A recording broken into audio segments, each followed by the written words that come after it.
Allez, on plonge direct dans le vif du sujet. Aujourd'hui, on s'attaque à une notion hypersensible, fascinante et pour être franc, super souvent mal comprise, le concept de peuple élu.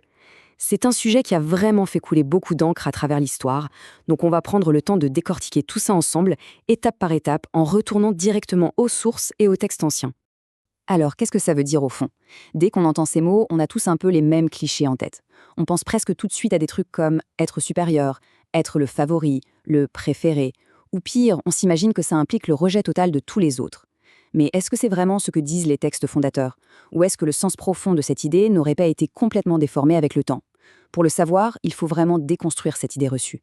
Parce qu'il y a un fossé gigantesque, mais vraiment colossal, entre le mythe et la réalité des sources. D'un côté, on fait face à cette conception assez toxique d'une élection spirituelle qui servirait d'outil de domination, mais de l'autre, quand on regarde les textes, la réalité met en lumière quelque chose de radicalement différent. On y parle d'une lourde responsabilité, d'une notion profonde de service et d'une mission ultra spécifique. C'est un changement de paradigme total. Première étape de notre décryptage, la clé linguistique. On va décoder les racines anciennes. En hébreu biblique, la racine du mot lié à l'élection, c'est ba'ar. Et le sens premier de ce mot est limpide. Ça signifie choisir, sélectionner ou désigner pour une mission. Ça ne veut absolument pas dire être meilleur que le reste du monde. Pas du tout. Ça veut très précisément dire être sélectionné pour accomplir une fonction bien précise. Et si on regarde comment cette langue s'applique aujourd'hui, on tombe sur une analogie géniale. En hébreu contemporain, l'équipe nationale de football d'Israël, on l'appelle Nifreret Israël, tout comme l'équipe de France serait Nifreret Sarfat. Ce mot, Nifreret, vient du verbe leibarer, qui veut dire être sélectionné. Et cette analogie sportive, elle est super parlante. Quand un joueur est drafté pour l'équipe nationale, il est sélectionné pour jouer un rôle précis sur le terrain pour faire gagner tout le groupe. Ce n'est pas parce qu'il a une supériorité innée sur le reste de l'humanité. Ce qui nous amène à notre deuxième point, le fardeau de l'élu. Comment ça s'applique aux prophètes et aux instruments du divin? Les textes anciens soulignent que des figures monumentales comme Moïse ou même le Messie portent cette fameuse étiquette d'élu. Mais pourquoi? Des textes comme le psaume 106 ou le livre d'Ésaïe nous l'expliquent super clairement. C'est parce qu'ils ont été choisis pour des actes de service colossaux. Leur job, c'est de libérer, d'amener la justice, de réparer et de guider. Jamais, au grand jamais, l'élection est associée à l'arrogance. Elle est totalement indissociable du service. Et là, on a un passage qui vient clore le débat sur cette prétendue supériorité une bonne fois pour toutes. C'est une contradiction apparente qui est fascinante. Le texte dit, noir sur blanc, « Ce n'est point parce que vous surpassez en nombre tous les peuples que l'Éternel s'est attaché à vous et vous a choisi, car vous êtes le plus petit de tous les peuples. » Boum. C'est une manière éclatante de prouver que la véritable force spirituelle vient du divin et pas de la taille, de l'armée ou de la puissance des empires humains qui, on le sait, finissent toujours par s'effondrer. Ça nous mène direct à un autre mot fondamental qui est lui aussi tout le temps mal interprété. Le terme hébreu « kadosh ». On le traduit généralement par « saint ». Mais si on regarde d'un point de vue purement littéral, ce mot signifie « séparé » ou « mis à part ». Être saint, ce n'est pas vivre sur un petit nuage avec une espèce d'aura de supériorité. Ça veut tout simplement dire qu'on a un boulot bien spécifique à faire. Et pour bien comprendre, imaginons des ciseaux de chirurgie d'un côté et un couteau de cuisine de l'autre. Les ciseaux du chirurgien, ils sont mis à part, ils sont stérilisés. Ils ne sont pas intrinsèquement meilleurs ou supérieurs au couteau de cuisine qui nous sert tous les jours. Ils ont juste une fonction complètement différente et super précise. Si on s'amuse à mélanger leurs fonctions, je vous laisse imaginer la catastrophe médicale. Eh bien, c'est exactement la raison pour laquelle les commandements bibliques séparent Israël pour préserver une fonction précise, celle de maintenir le monothéisme et de faire naître les prophètes. Troisième partie, une mission universelle.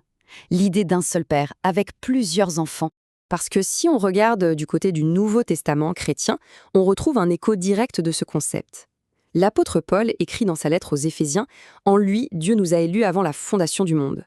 On a exactement la même mécanique d'engagement spirituel qui affirme que les croyants sont choisis pour suivre un chemin hyper spécifique.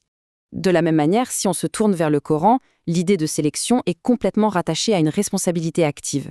Il y a ce verset qui dit « Vous êtes la meilleure communauté qu'on ait fait surgir pour l'humanité, vous encouragez le bien, interdisez le mal et croyez en Dieu ».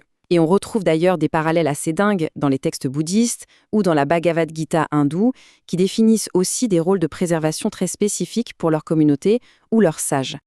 En gros, pour bien visualiser tout ça, prenons une métaphore toute simple, imaginons un père hyper aimant qui encourage chacun de ses enfants séparément. À l'un, il va dire avec tendresse « Tu es mon champion », à l'autre « Tu es ma fierté » et au troisième « Tu es précieux pour moi ».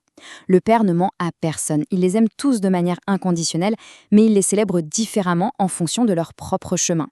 Quatrième étape, le principe du super-héros, le rapport entre pouvoir et responsabilité. Retournons juste un instant à notre analogie de l'équipe de football, la fameuse Niveraie. Quand un joueur y entre, la réalité le frappe de plein fouet. Il doit maintenant représenter quelque chose de beaucoup plus grand que lui-même. Ça veut dire quoi? Une discipline quasi militaire, une pression monumentale et l'obligation absolue de tout donner. S'il se plante, c'est toute l'équipe qui trinque. Et c'est pareil ici. Les conflits religieux éclatent uniquement quand les communautés oublient que l'élection exige cette discipline de service et qu'elle se tourne vers une soif de domination. D'ailleurs, on pourrait s'amuser à dire que la Bible se résume hyper bien à cette phrase devenue culte grâce à Spider-Man « Un grand pouvoir implique de grandes responsabilités ». Entre nous, Spider-Man, ça sonne presque comme un nom de vieux sage ashkénaze, non? Mais blague à part, cette citation épique, c'est littéralement le résumé ultime du message des textes anciens. L'élection, ce n'est surtout pas un pouvoir pour flatter son ego, c'est une responsabilité immense, écrasante même, envers l'humanité. Et on arrive à notre cinquième et dernière partie, la symphonie cosmique. L'unité plutôt que la compétition. Au final, la véritable maturité spirituelle, c'est de capter que Dieu a écrit une immense symphonie cosmique. Et dans cet orchestre géant, Israël joue sa propre partition. Les autres nations jouent leurs propres notes. Les sages, les mystiques, mais aussi les artistes et les parents accomplissent tous leur rôle spécifique. Je veux dire, il n'y a absolument aucune raison qu'un violoncelle se batte contre une flûte, pas vrai? Chaque instrument est vital pour créer l'harmonie à la fin. Donc, le point crucial, il est vraiment là. La véritable élection ne veut pas dire cette phrase un peu puérile « Dieu m'aime plus que toi ». Elle signifie quelque chose de beaucoup plus profond. Dieu me fait confiance pour accomplir quelque chose de précis. Et le simple fait de saisir cette petite subtilité, ça déplace instantanément le besoin de supériorité de l'ego vers un sentiment immense d'humilité, d'unité et d'engagement vers les autres. Ce qui nous laisse sur une pensée finale assez vertigineuse. Si chaque communauté, si chaque individu arrêtait de se battre pour prouver une espèce de supériorité illusoire et choisissait tout simplement d'embrasser sa propre note dans cette grande symphonie cosmique, à quoi ressemblerait notre monde aujourd'hui? Parce qu'en fin de compte, comprendre l'élection spirituelle, c'est comprendre qu'être choisi signifie être au service de Dieu et de l'humanité entière. C'est une sacrée perspective à méditer, non? Merci d'avoir suivi cette analyse avec nous et on se retrouve très vite pour continuer de décrypter notre monde.